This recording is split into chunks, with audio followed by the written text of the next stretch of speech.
শরীয়তপুরে পদ্মা বেষ্টিত চরাঞ্চলে বাড়ছে সাপ আতঙ্ক। বাসাবাড়ি থেকে ডিম সহ ধরা পড়ছে প্রায়। ছবুলো খাচ্ছে মানুষ। চলতি বছর মারাও গেছে ৩ জন। চিকিৎসকরা বলছেন সাপে কাটার পর অনেকে ওঝার দ্বারস্থ হয়ে প্রাণ হারাচ্ছে। দ্রুত হাসপাতালে যাওয়ার পরামর্শ দিচ্ছেন তারা। গরম গরম রুটি, সাথে সুজির হালুয়া, দুর্দান্ত জুটি। তবে জুটি জমাতে চাই তীর আটা ময়দার সুজি, কারণ তীর ছাড়া আমার চলেই না। বিষধর সাপ তুলছে ফনা।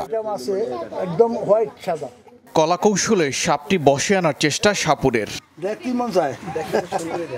ভেদরগঞ্জের মাতবরকান্দি এলাকায় গেল বুধবার ৩০টি ডিমসহ ধরা পড়ে সাপটি। নদীবেষ্টিত শরীয়তপুর জেলা। স্থানীয়রা বলছেন প্রতি বছর বর্ষার সময় ঘনিয়ে এলে বাড়ে সাপের উপদ্রব। আস্থানা গেড়েছে বাসা বাড়িতে।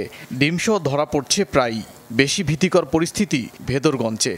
সাপ থাকে হলো পদ্মার তীরবর্তী অঞ্চলে, নদীর পাড়ে, পদ্মা তীরবর্তী অঞ্চলে, কারণ এগুলো পাহাড়ি ঢলে আসে। আমাদের এই চরাঞ্চলে প্রতি বছরই বর্ষা আসলে সাপের উপদ্রব বেড়ে যায়, যেমনটা এবছরও দেখা গিয়েছে।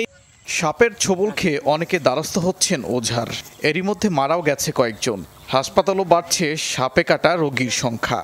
পা বান্ধানোর পরে বাসায় আসছে, বাসায় আসার পরে হইল গিয়া আমরা সবাই দৌড়াদৌড়ি করে আমরা যে বেদরগঞ্জ নিয়ে গেছিলাম। আমার বাবার সাপে কামড় দেওয়ার পরে উনি আসলে অনেকক্ষণ সময় নষ্ট করছে। আমাদের কিছু অসাবধানতার কারণে আমরা তাৎক্ষণিক প্রয়োজনীয় ব্যবস্থা নিতে পারিনি। ভ্যাকসিনটা যেভাবেই হোক সবগুলো স্বাস্থ্যকেন্দ্রের জন্য নিশ্চিত করা হয় যে হাসপাতালে রয়েছে পর্যাপ্ত অ্যান্টিভেনম। তাই আক্রান্তদের দ্রুত চিকিৎসা সেবা কেন্দ্রে নেওয়ার পরামর্শ ডাক্তারদের। জানুয়ারি থেকে এই মাসের এই 15 তারিখ পর্যন্ত আমাদের মোট সাপে কাটার রোগী 37 জন ভর্তি হয়েছে। আমরা এর মধ্যে 6 জন রোগীকে শনাক্ত করেছি যে যারা বিষাক্ত সাপের দ্বারা আক্রান্ত হয়েছিলেন। সাপে কামড় দেওয়ার পরে ওঝার কাছে যায় অথবা বিভিন্ন রকম টুকটাক করে এবং সময় নষ্ট করে।